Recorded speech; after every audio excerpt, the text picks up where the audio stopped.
Hello, the purpose of this video is to introduce you to the algebraic and other properties of the real. And this is covering section 2.1 from our textbook. So we endow the sets of real numbers with two operations, the usual addition and multiplication.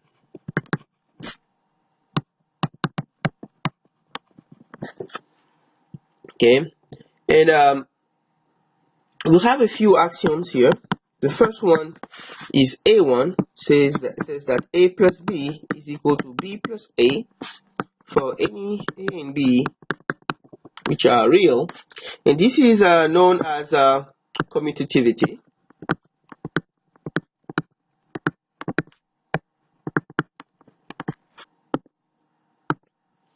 The second axiom, A2, is associativity. It says that for any A, B, and C which are real numbers, A plus B plus C is equal to A plus B plus C. And this is known as associativity.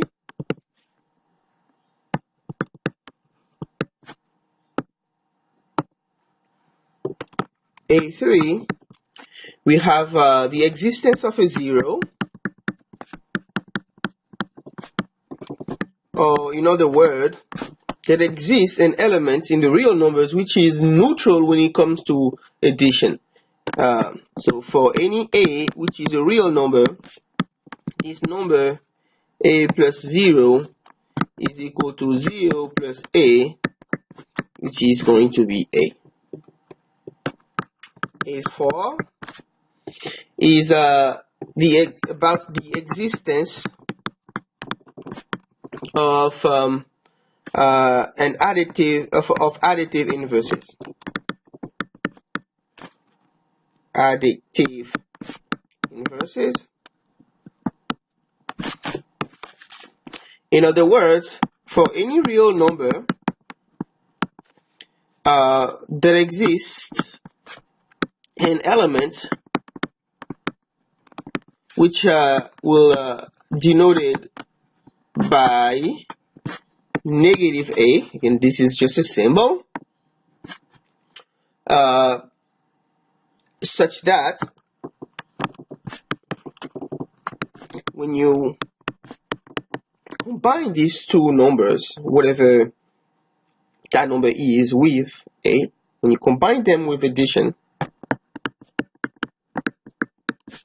of course order doesn't matter, but you get 0. So in a sense, those two numbers cancel each other out.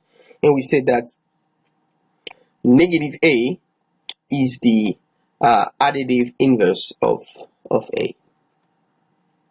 And then we also have some axioms dealing with which gives us properties about rules for multiplications. So the first one is the commutativity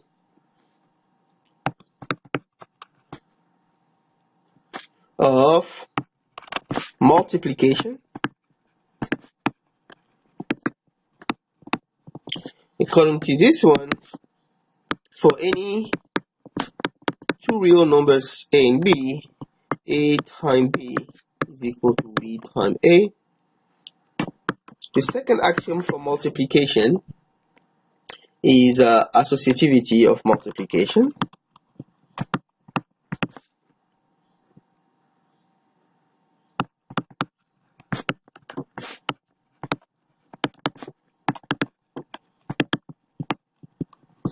Which states that for any A, B, and C, which are real numbers, A times B times C is equal to AB times C.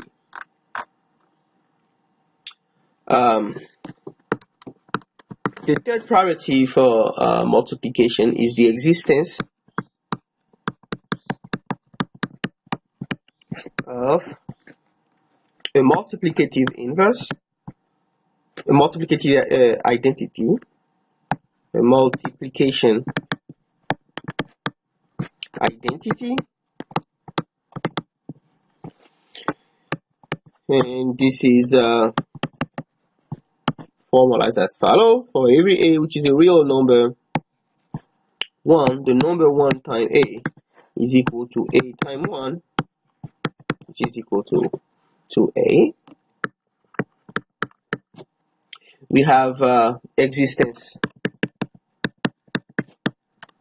of multiplicative inverses.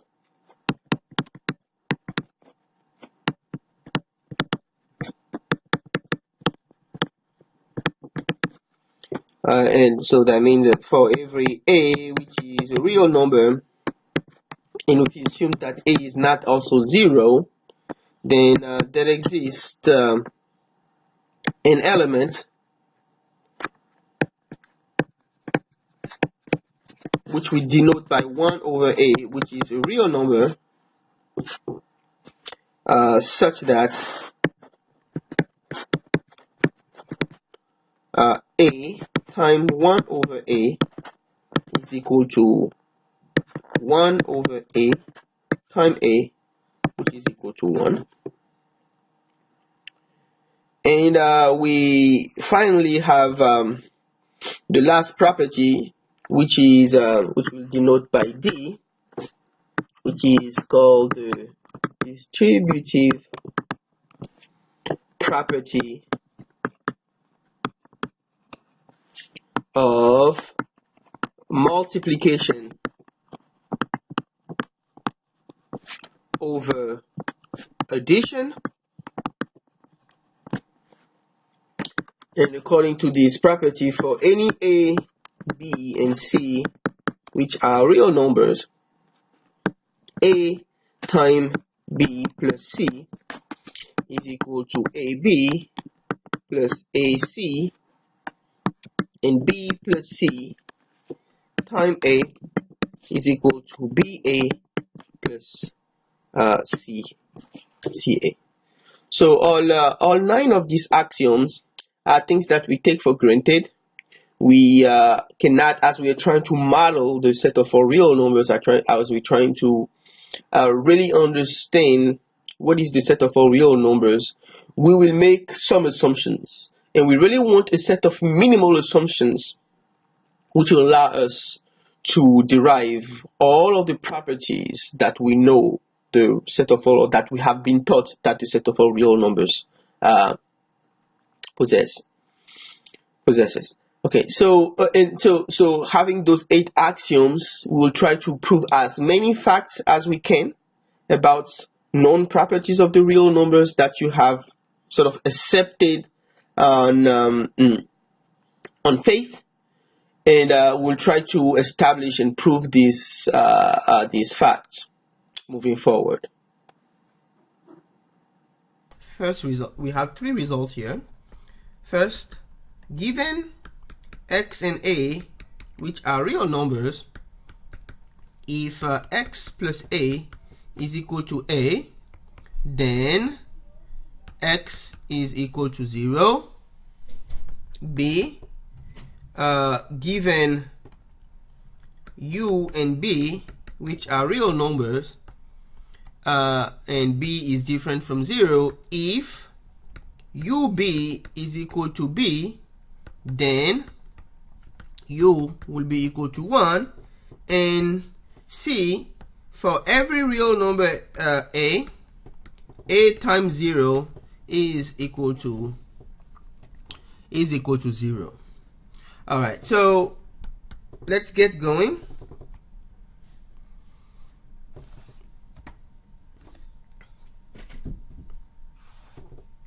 So given for A, given x and a, two real numbers, let us suppose that x plus a is equal to a. Okay, so this is our assumption, right? So we have an implication to prove, and we'll try to do it directly. Next, we note that x is x plus 0, right? That's the rule of the existence of a 0. A 0 is neutral when it comes to addition, and we can write this as also 0 can be written as a plus negative a, and these two axioms are due to a3 and a4. So I'll write this next, right? And then by axiom a2, this becomes x plus a, right, plus negative a. This is by associativity. And our assumption tells us that x plus a is equal to a. So this is by assumption. And by the existence of inverses, this is equal to 0 by a4. Okay, so that's the first part.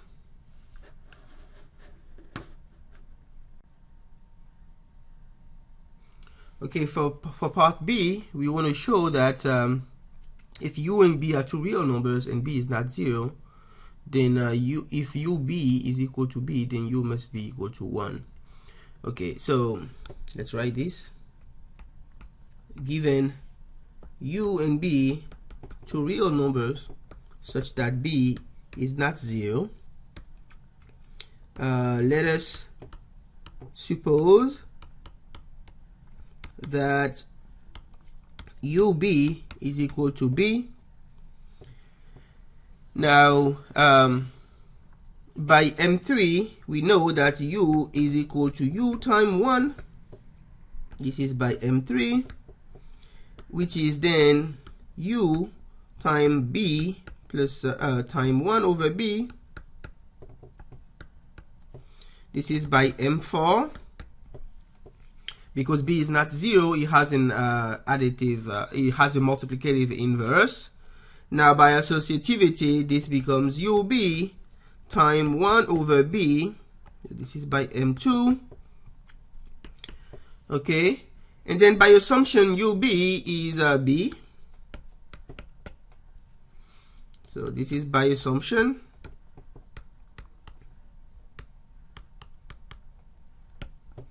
And this is equal to 1 by M4.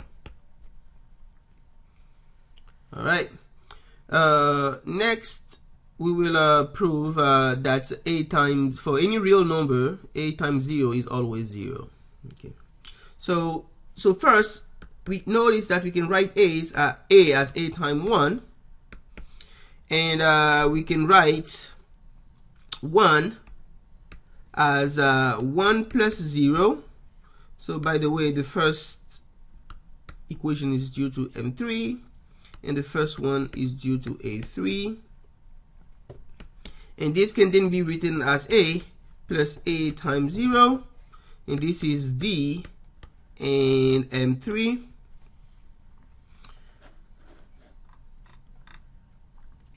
And then by part A, I claim that a times 0 must be equal to 0. Remember, what is part A? Part A tells us that part A is really essentially the cancellation law. If x plus a is equal to a, then x must be equal to 0, right? So let me write this down. Let me recall this on the side note. So recall that we have already proved that x plus a is equal to a automatically implies that x is equal to 0.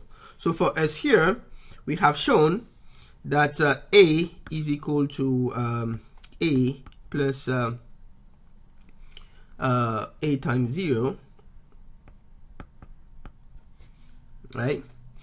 So then this means automatically, because we already have this cancellation law, that a times 0 must be equal to 0.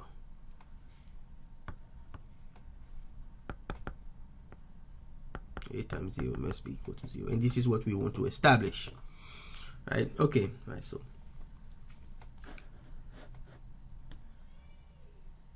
okay, now we will prove that the multiplicative and additive neutral elements are unique. So let us suppose that there exist two elements, 0 and 0 prime, which are additive identities. Well, then because 0 is an additive identity, then we can write 0 prime as 0 plus 0 prime. Next, we will use the fact that 0 prime is an identity to say then that 0 plus 0 prime must be equal to 0. Similarly, if we assume that there exist two elements, 1 and 1 prime, which are multiplicative identities, then the fact that 1 is a multiplicative identity tells us that 1 prime can be written as 1 prime times 1, and the fact that 1 prime is a multiplicative identity tells us that 1 prime times 1 is equal to 1. Therefore, 1 prime is equal to 1. Alright, so there are two things to prove here. We want to prove that the inverse with respect to addition is unique, and the inverse with respect to of a non-zero element with respect to multiplication is also unique.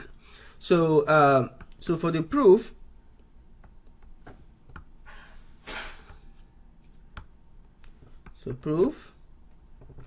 let us assume proof of A.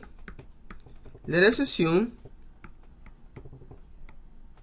that there exists a real number.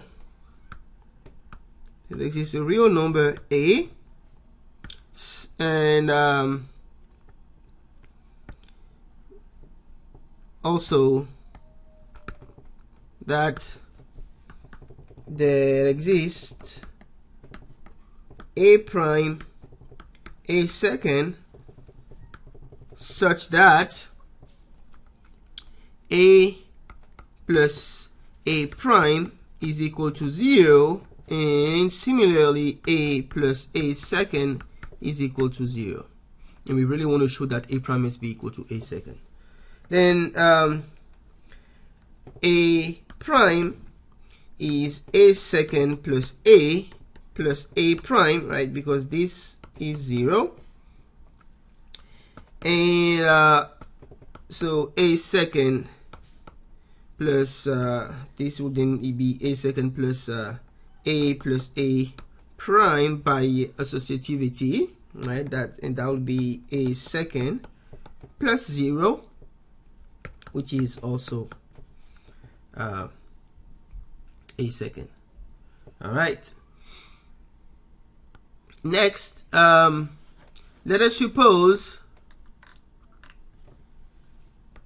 for part B, let us suppose that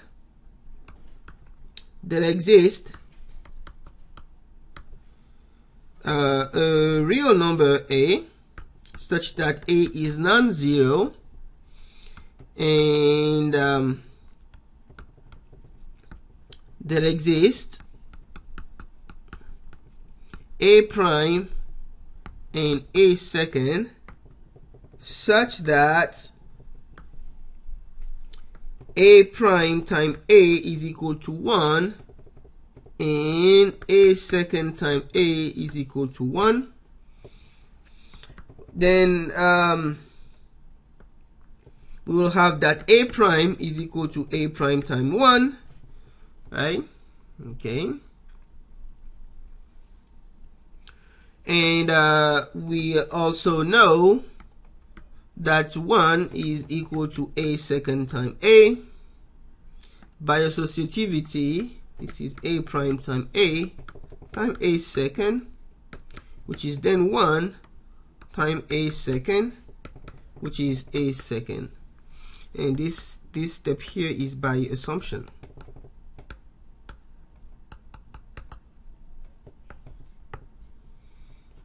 Okay, all right, so this establishes our result for us. And then now this leads us to some notation. So the unique, from now on, we'll say that the unique additive inverse of A is denoted by negative A, or this symbol minus A, and the unique, from now on, we now know that the unique multiplicative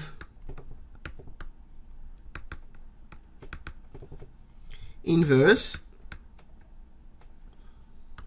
of A, which is not 0, is denoted by 1 over A.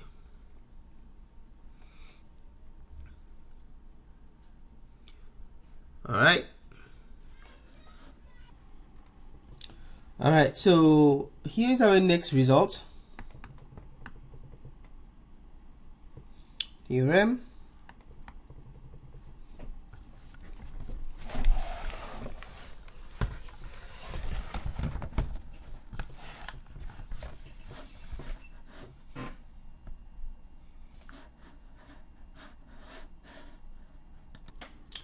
Okay, next theorem. If the product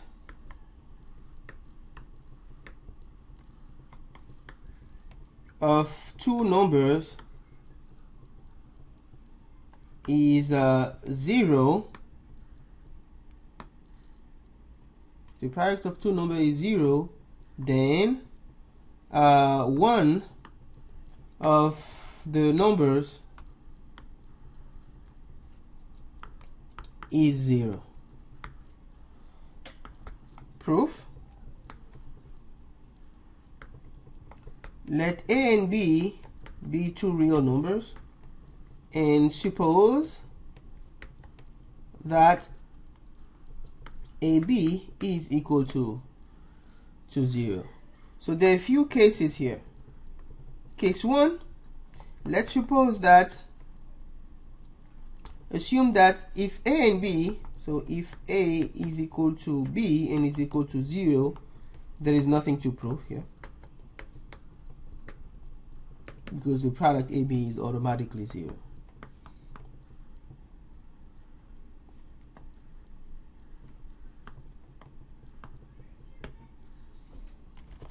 If in case 2, if A is not 0, then A has a unique multiplicative inverse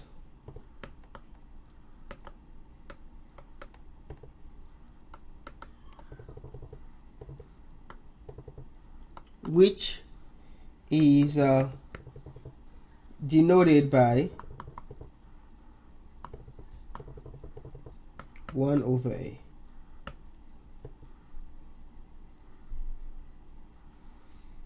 Alright, okay, so then next, if AB is equal to 0, then 1 over A times AB will be 1 over A times 0, and so the left hand side here would be B, and this implies that B is equal to 0. Okay, case 3, if B is not 0, an argument similar to that of case 2 gives that A is be 0. A must be 0. So we have exhausted all possibilities. Having exhausted all possibilities, we conclude that if AB is equal to 0, then either A will be 0 or B will be 0. And I would like to add some few remarks here. So the first one, remark 1, is that the existence of the additive and multiplicative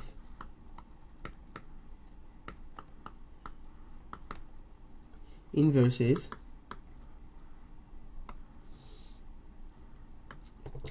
gives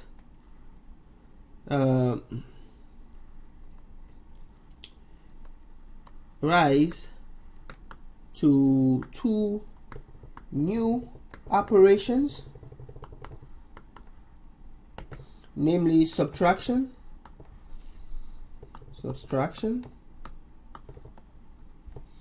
and division, which can be defined as follows. So for A and B, which are real numbers, we now define A minus B to be equal to A plus the additive opposite of B. And for every A and B, which are real number, and B is not 0, we define A divided by B as being A times 1 over B, which is also sometimes written as A times B inverse. And as we are constructing the set of all real numbers, I remarked the following. Remark number 2. Defining the set of all natural numbers n as the collection of numbers 1, 2, 3, and so on, and the integer z is the collection -2, -1, 0, 1, 2. Q is the set of all A over B such that AB is an integer and B is not 0. So this is the set of all rationals. This is the set of all naturals. This is the set of all integers, and this is the set of all rational numbers. Okay. So the set of all rational number is set of all ratio of the type A over B, where A and B are integers and B is not 0. Then it turns out that the set of all natural numbers is included in the set of all integers. The set of all integers is included in the set of all rationals, and the set of all rational numbers is included in the set of all real. And if we call this here star, each inclusion in star is a proper inclusion. It's proper in the sense that there exist integers which aren't naturals, there exist rational numbers which are not integers, and there exist real numbers which aren't rationals. Okay, all right. So to continue in this line, our third remark says that the complements of the rationals in the real. So if I look at all real numbers which aren't rationals, this is not an empty set. So in other words,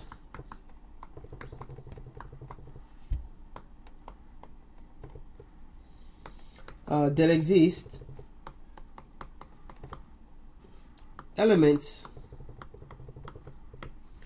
of the reals that do not belong to the rationals. Such numbers are called the irrationals.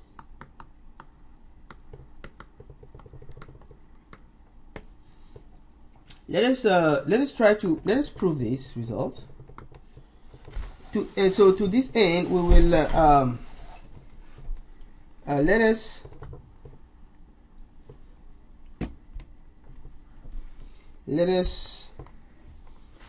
consider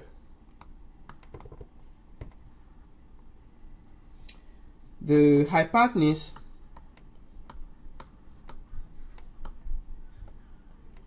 R of a right triangle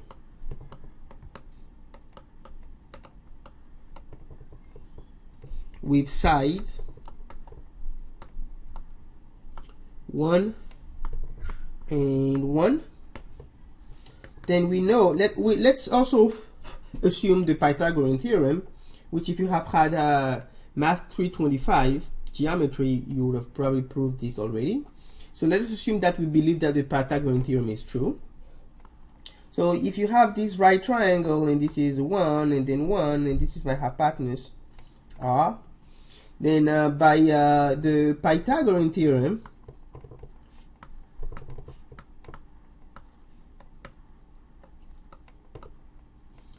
you know that R squared must be equal to 2, right? Because R squared is 1 plus 1 squared plus 1 squared. But such a number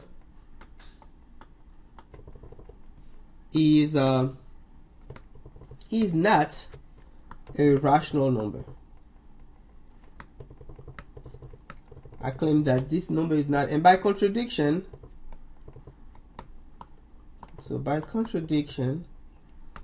suppose that there exists A and B, which are integers, and B is not 0, such that somehow R is equal to A over B. Then without loss of generality, let us assume that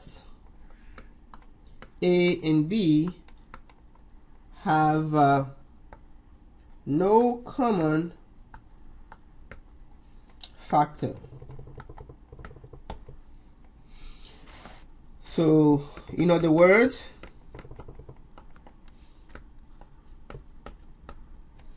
the fraction AB is in reduced form.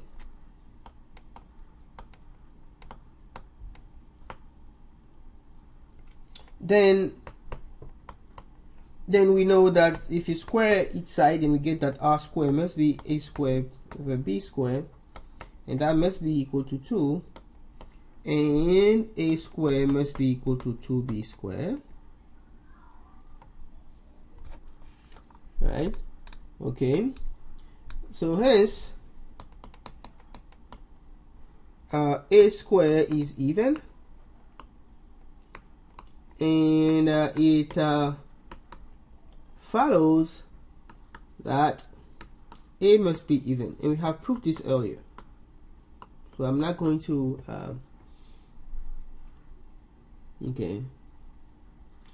let me give for the sake of completion. So indeed, by contrapositive,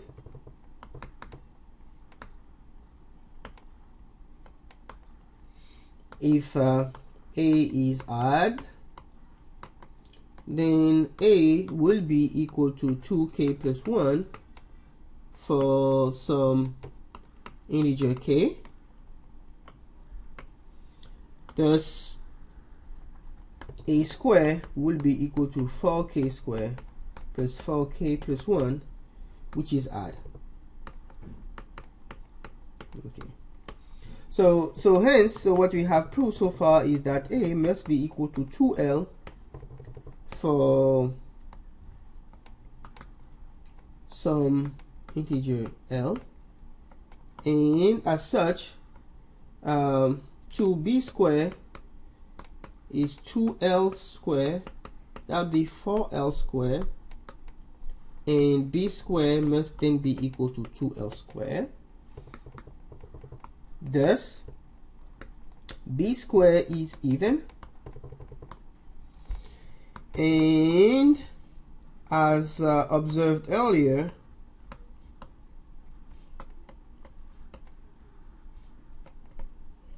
b is even as well.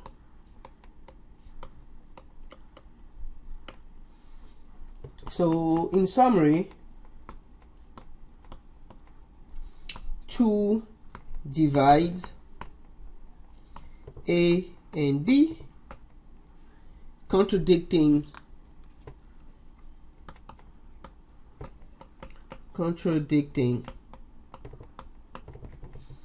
the fact that a over b is in its reduced form.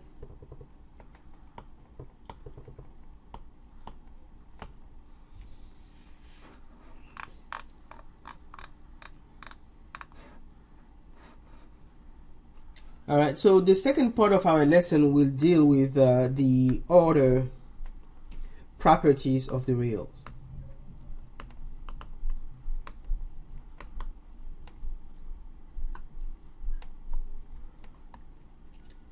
And in order to proceed, we need to add another axiom to the set of axioms that we have already considered.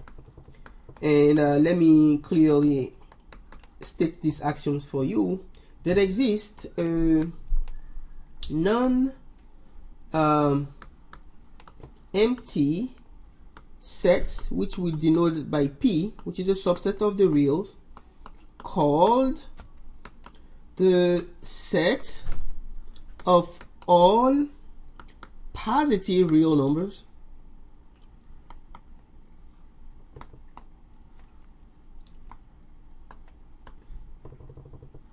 such that 1, if A and B are in this set P, then A plus B is also in P. So it's essentially this set, which is a subset of the real numbers, called the set of all positive, whatever this means, is closed under addition. It's also closed under multiplication, in the sense that if you give me 2 elements in my set P, then their product remains in P. And next we have what we call the trichotomy property, which says that for any A which is a real number, then exactly one of the following holds. Either A will be in P, or A will be 0, or the additive inverse of A will be in P. And that's it. This is known as the trichotomy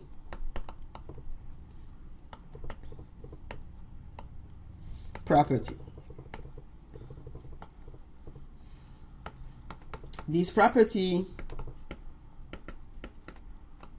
said that this property divides R into 3 disjoint parts.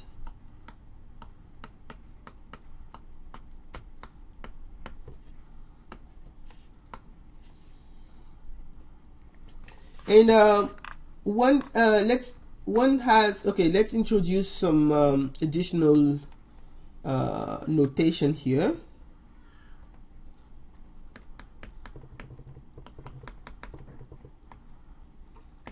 Well, for A, which is in P, if A is an element of P, we write from now on that A is positive, and we say A is positive. If for A is either in P, in the set P, or if A is 0, we write these symbols and we say that A is non-negative.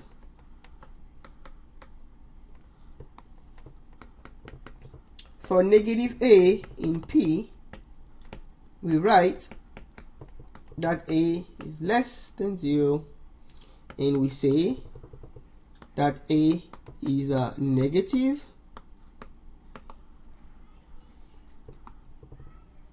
And for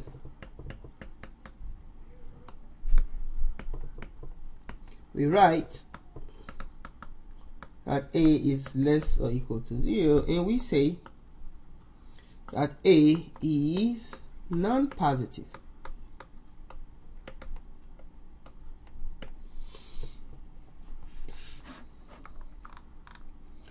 Okay. All right. Our next topic here is about the definition of the order relation on R. So if we are given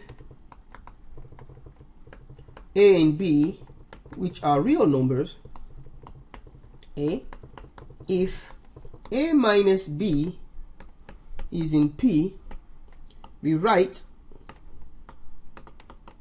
that A is greater than B, or we say that B is less than A. B, if A minus B is in P union 0, we write this symbol and we say that A is greater or equal to B. And remark that the trichotomy property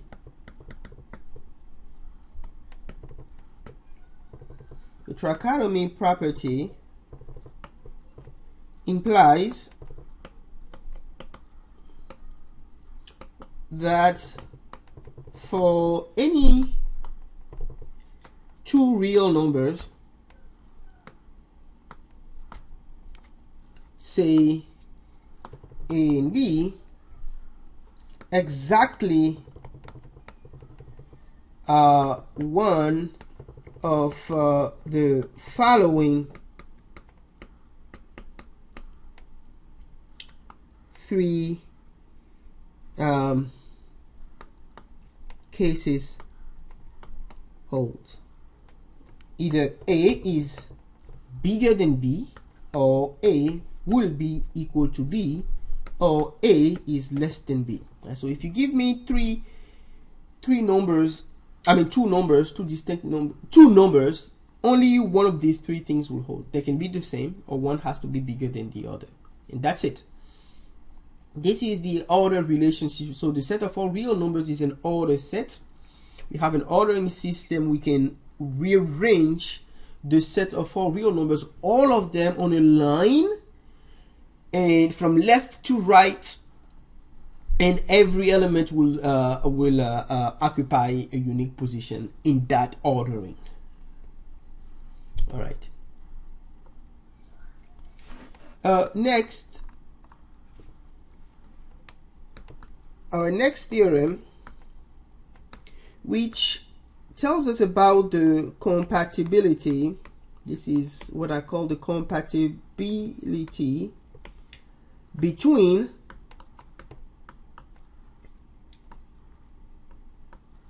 the algebraic structure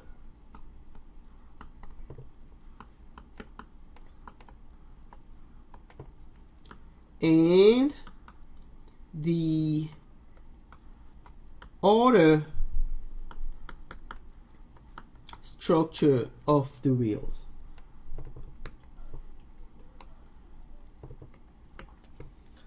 And so if we let A and B be two real numbers, here are the possibilities.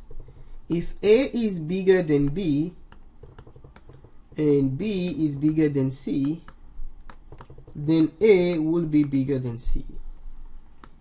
B, if A is bigger than B, then A plus C is greater than B plus C. Part 3, if A is greater than B and C is positive, then C times A is bigger than C times B. D, if A is greater than B and C is less than 0, then C times A is less than C times B, right? So the set of all real numbers has two structures. There's an algebraic structure which we studied earlier, and then there is an order structure which we are now studying. And now we are looking at the interplay between these two structures. What is the interplay? What is the relation between, how compatible is are these two structures together when we impose this structure on the set of all real numbers? And it turns out that there's a very natural and it's a very well behaving structure that we get when we look at these two properties together. And so the first one, A, it tells us that if A is equal to B and B is equal to C, right? So if you have three numbers,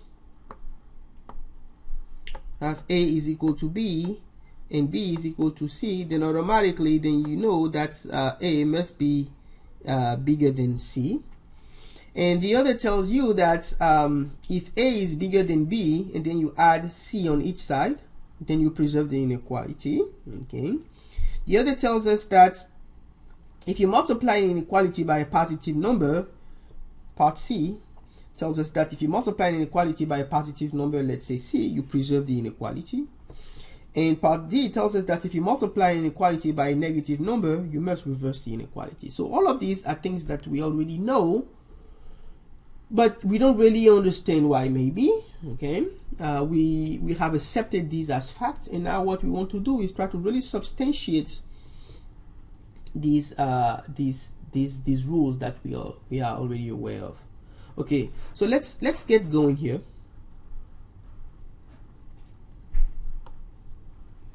I will prove the first. So proof of the first part. Proof of A.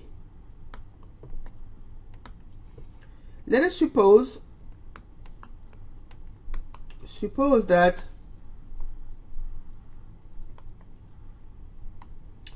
A is bigger than B and B is greater than C.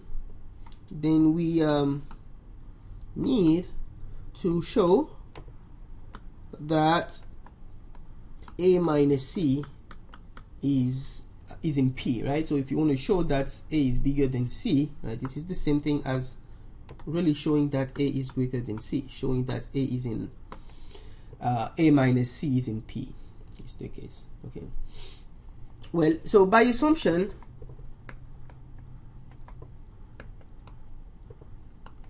we know that A minus B is in P and B minus C is in P. Now, by our axiom, by the ordering axiom,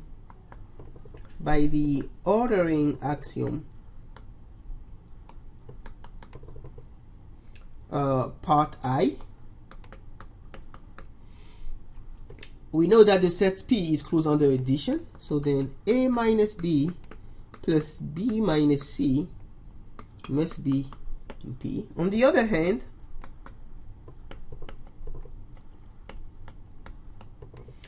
notice that A minus B plus B minus C is really A minus C. Thus,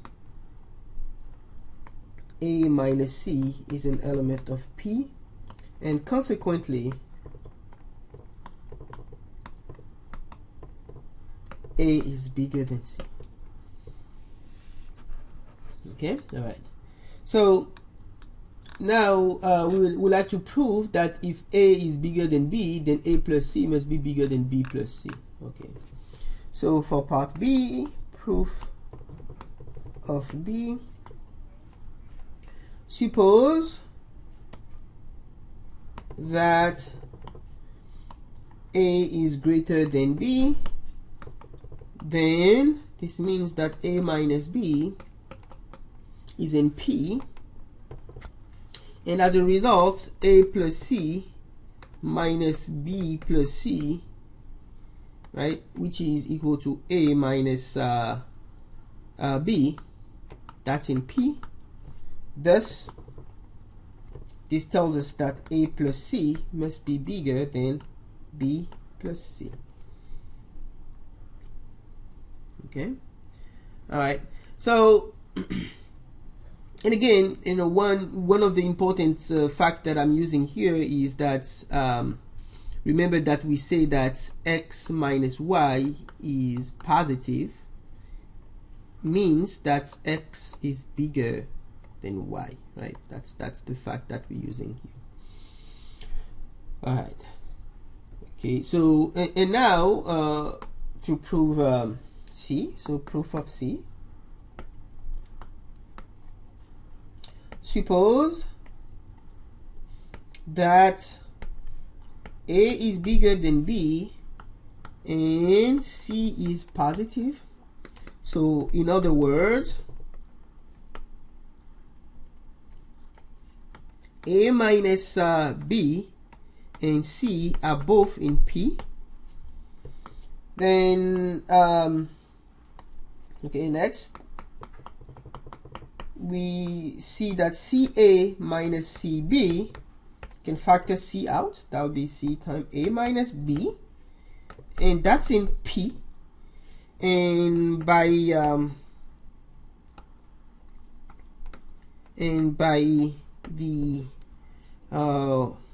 ordering axiom,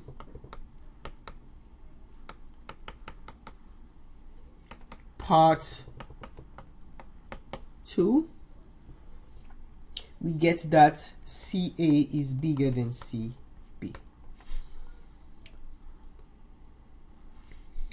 Okay, right. So remember, what is the order axiom part 2 says? Well, the second part of the axiom says that if you give me two elements in P, the product is in P, right? So what we have shown is that, so when we assume that C is in P and A minus B is in P, and we have shown that CA minus CB is equal to C times A minus B, so it's the product of two elements which are in P. Therefore, this number here must be in P. So CA minus CB is in P, and because CA minus CB is in P, then we conclude that CA is greater than CB. Okay. All right. So let's see what happens if we now suppose that C is a negative number. So suppose now that okay. So finally, if C is a negative number, then negative C must be in P.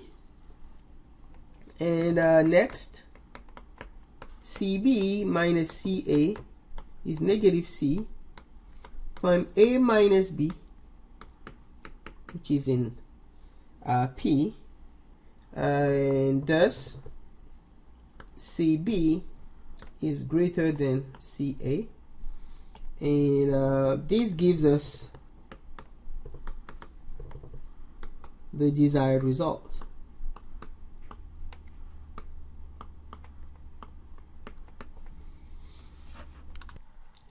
Okay, so I claimed earlier that C is less than 0 implies that negative C is positive. So I would like to substantiate this a little bit. Suppose by contradiction that there exists some number C such that C is less than 0 and negative C is less or equal to 0. That would be the negation of my implication. Then one of the following statements must be true. A, either we'll have this here where either C is less than 0 and negative C is equal to 0, which is the same thing as saying that C is equal to 0, or C is less than 0 or negative C is less than 0. One of these two statements must be true, but both of these statements violates the trichotomy property, so none of these statements can be true, right? So the negation of that implication is false. Therefore, if C is less than 0, then automatically you can conclude that negative C is positive. All right, so as we continue to study the compatibility between the algebraic and order structure of the reals, we'll prove a few things. The first thing that we want to prove is that, and we want to establish, is that any real number which is given any real number which is not 0, its square must be positive. So let's suppose that let A be a real number such that A is non-zero. Then by the trichotomy property,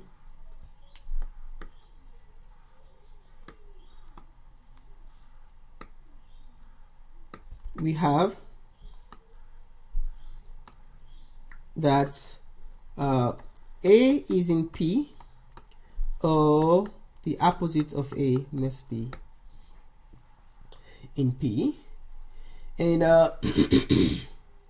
let us suppose, so because A is not 0, so there are only two possibilities. Okay, so suppose that A is in P, then A times A must be in P, and its square, which is A times A,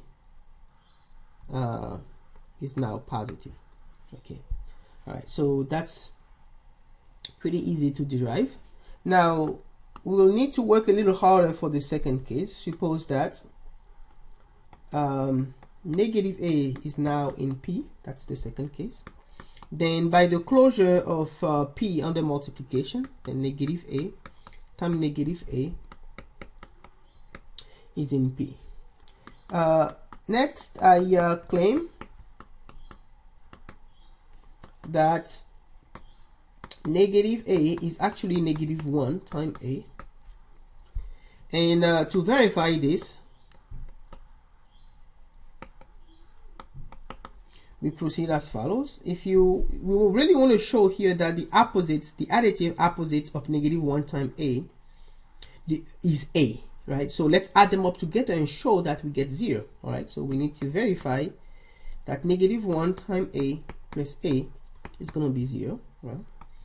It's negative 1 times A plus 1 times A, and then we can factor a copy of A out, so we get negative 1 plus 1 times A, but that's 0 times A, and we have already established that 0 times A must be 0. So negative 1 A and A are additive inverses of each other.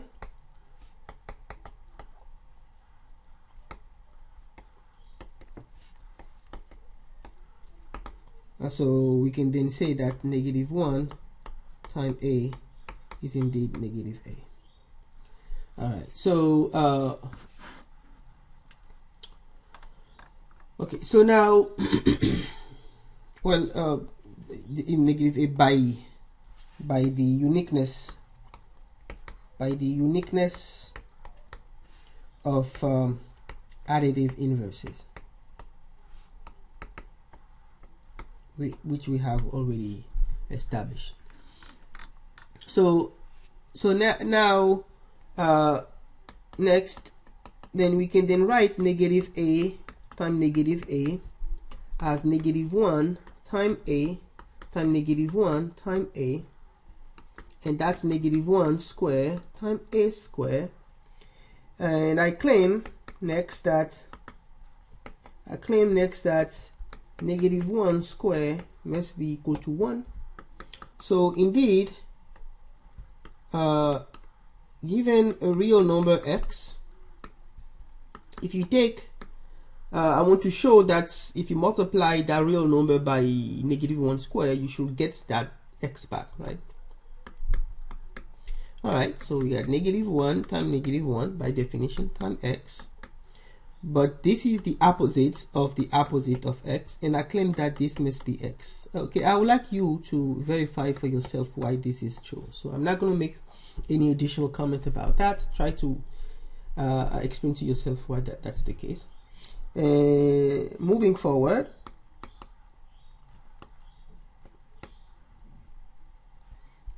negative a times negative a becomes then 1 times a square, as we've seen, because negative 1 square is equal to 1, which is equal to a square,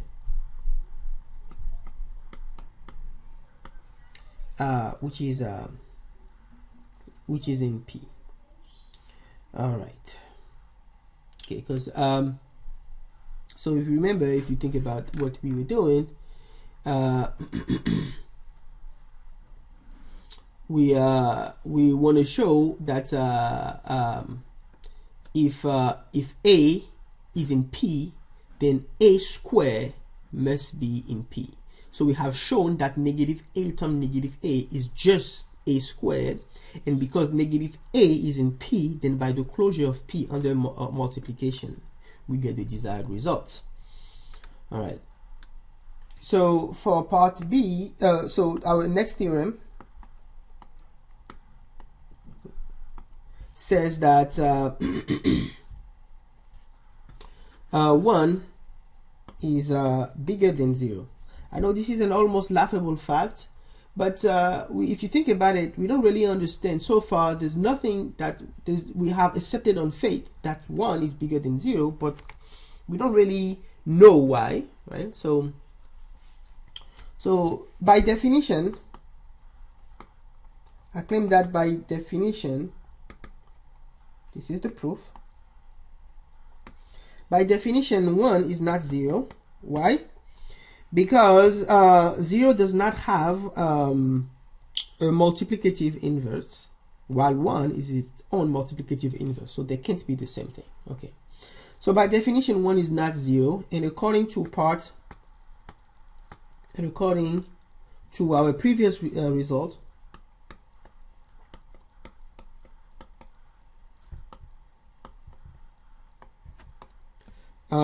one square is greater than 1. However,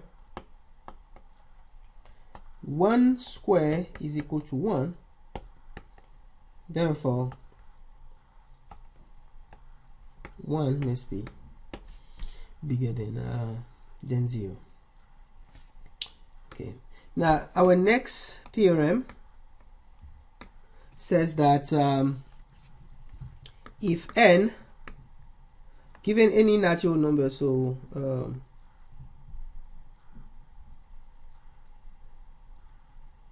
if n is a natural number, then n must be greater than 0. So in other words,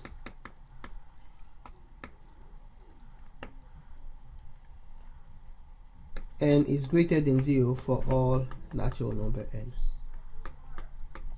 So I will prove this by induction.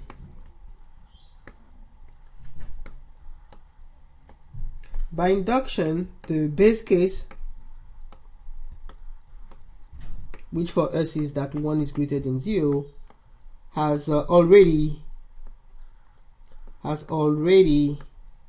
been established in our previous results.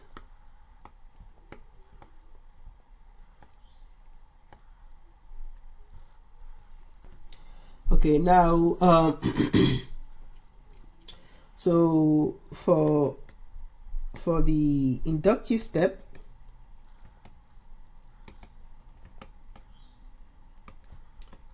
let us assume that k is a natural number such that k is greater than 1 and k is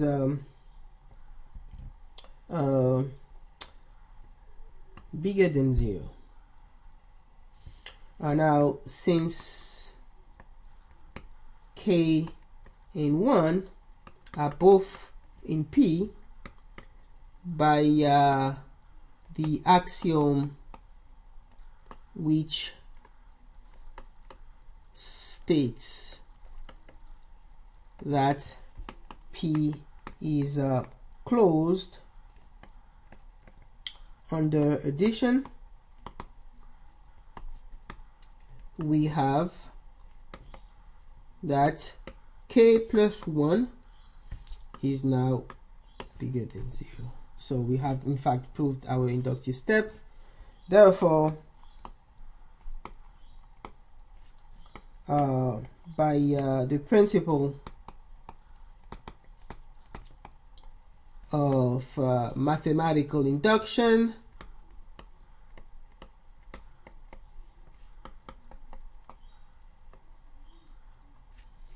we can then say that n is greater than 0 for all natural number n. Theorem: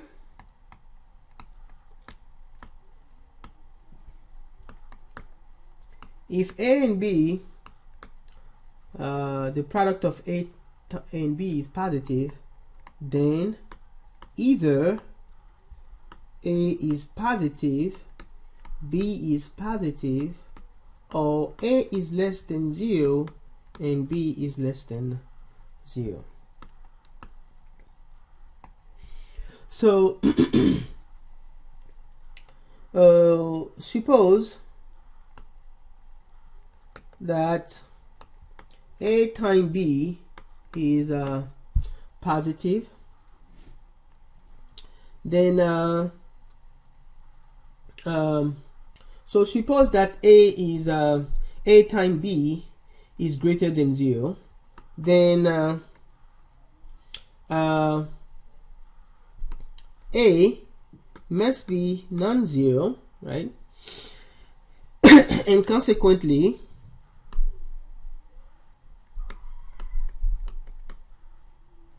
a is positive or a must be negative.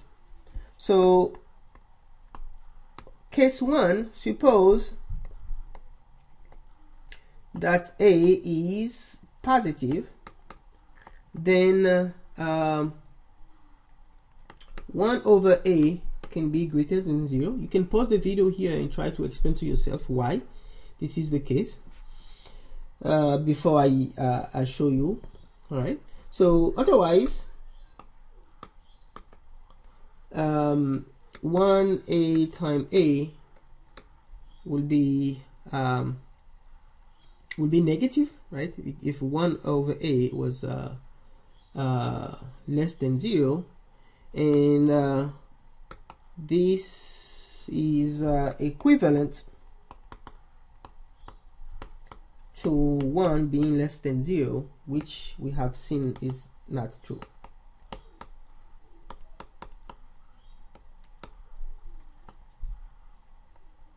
Okay, all right, so if a is positive, then 1 over a must be positive.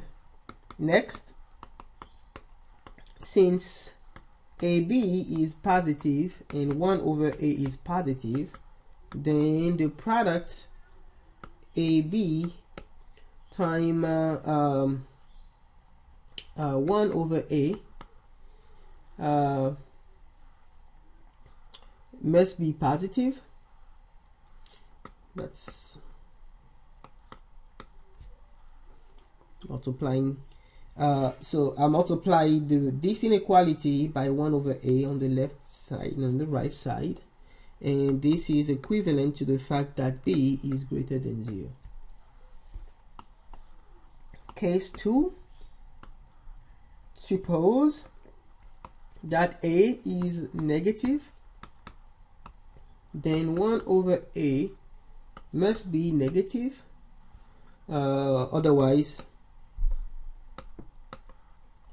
1 over A times A will have to be less than 0, and this is equivalent to 1, which is less than 0, which is, again, I'll put this here as a note, as a side note, and that's absurd. Okay, so next, then AB, the product AB is positive, and 1 over A is positive, imply that 1 over A times AB is less than 1 over A times 0, which is equivalent to B being less than 0. So in summary, if AB is positive, then either AB will be positive or AB will be negative. So I remark here that similarly we can prove that if AB is less than 0, then either A will be less than 0 and B will be positive, or A will be positive and B will be less than 0. Okay, this is just a side remark.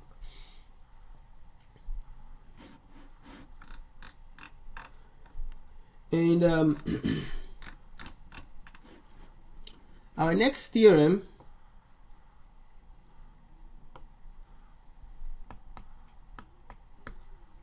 states the following: if A is a real number and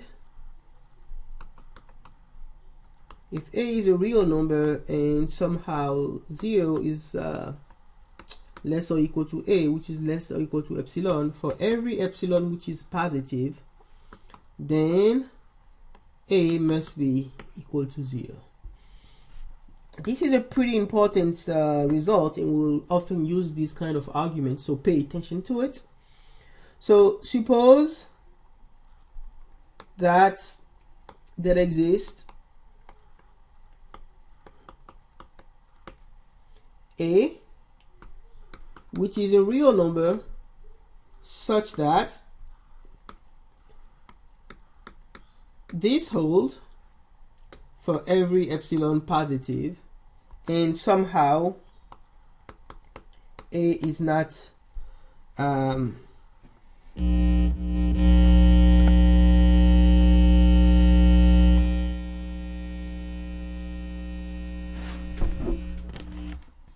and somehow A is not 0.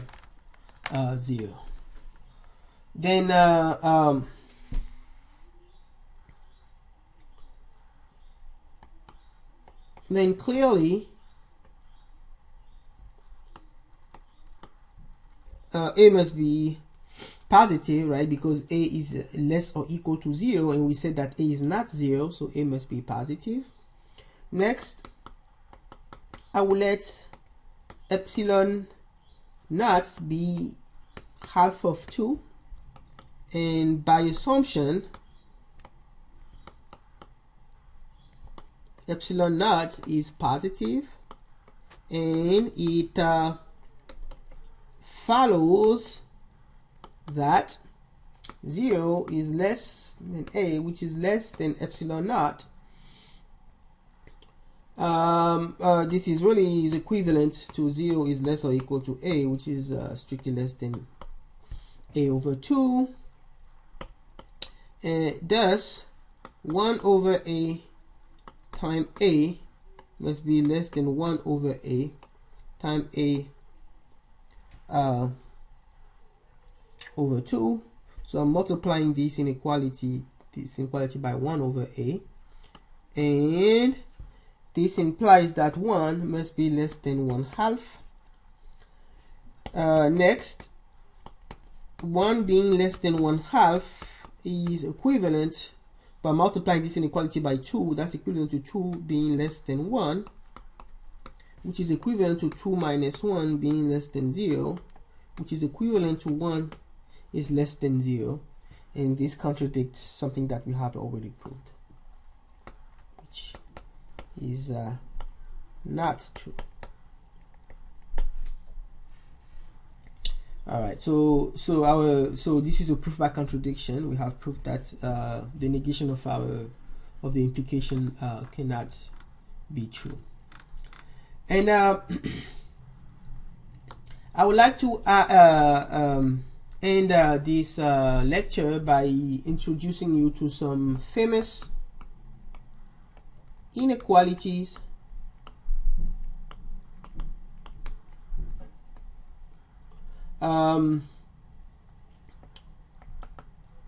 first one, it says the following: if you're given a and b, which are positive number, 1/2 of a plus b, this is called the arithmetic mean.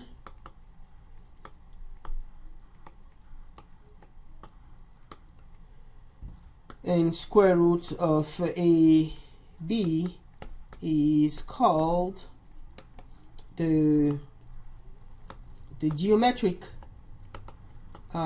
mean. And our first result here is that given a and b, which are positive, square root of ab is less or equal to 1/2 a plus b. So the geometric mean is less or equal to the arithmetic mean. And the proof to prove these results, let's put q to be equal to 1/2 a plus b minus square root of ab. And we really want to show that this quantity is greater or equal to 0, right? Then okay, so if you multiply this by 2, then multiplying this quantity by 2, we get that 2q must be a plus b minus 2 times square root of ab, which is a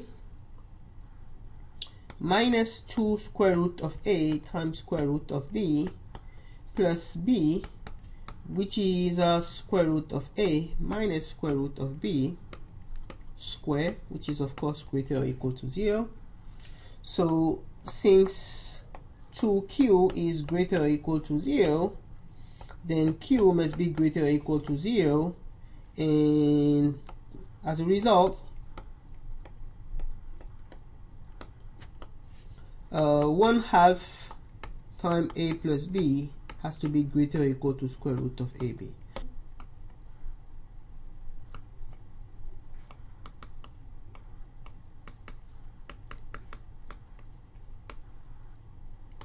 And Bernoulli's inequality says that if x is larger than -1, then 1 plus x power n will be greater than 1 plus nx for any natural number n.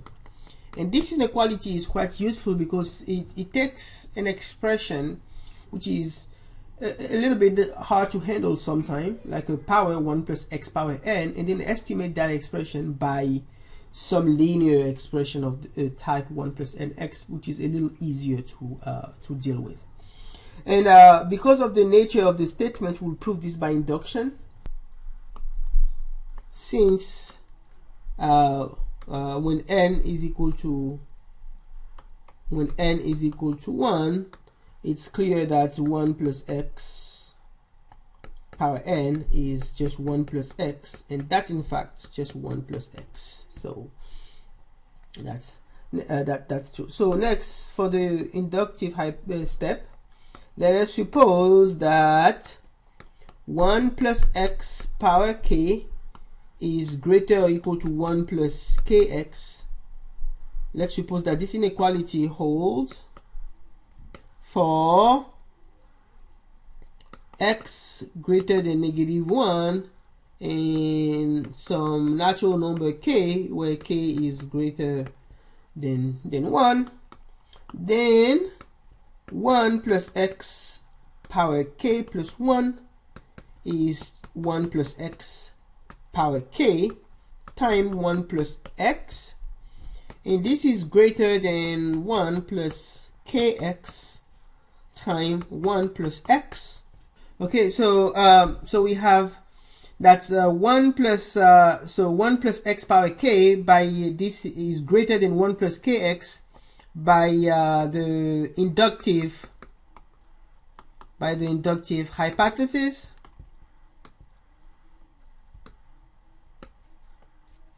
And then if we expand, if you expand this out, we get 1 plus x plus kx plus k squared, and then we factor an x out here.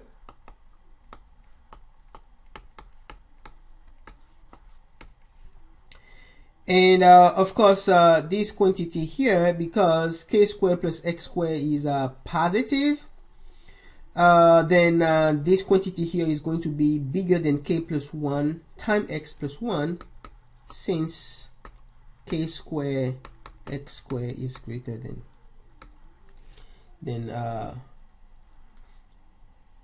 0.